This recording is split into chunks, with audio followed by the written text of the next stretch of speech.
είδαμε μέσα από τα βαγόνια της υπόθεσης των ΤΕΠΟΝ, τότε κάτι καλά δεν πάει πραγματικά στο πολιτικό σύστημα που ούτως ή άλλως, και να ολοκληρώσω με αυτό, που ούτως ή άλλως, και ο κ. Μαύρος νομίζω το είπε και θα το ξαναπεί, έχει πρόβλημα.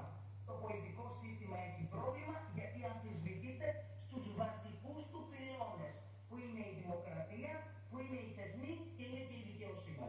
Σκεφτείτε ότι ακόμα και το 27% των ψηφοφόρων της Νέας Δημοκρατίας, τους 4, ο ένας στους 4, είχε λίγο παραπάνω, λέει ότι όχι, πρέπει να γίνονται εκδηλώσεις. Εγώ θυμάμαι ότι ο ίδιος ο Υπουργός έδινε επικεφαλή του σε ένα στιγμιότυπο πάνω από τα ονόματα. Τα ονόματα των θυμάτων που φοβίζουν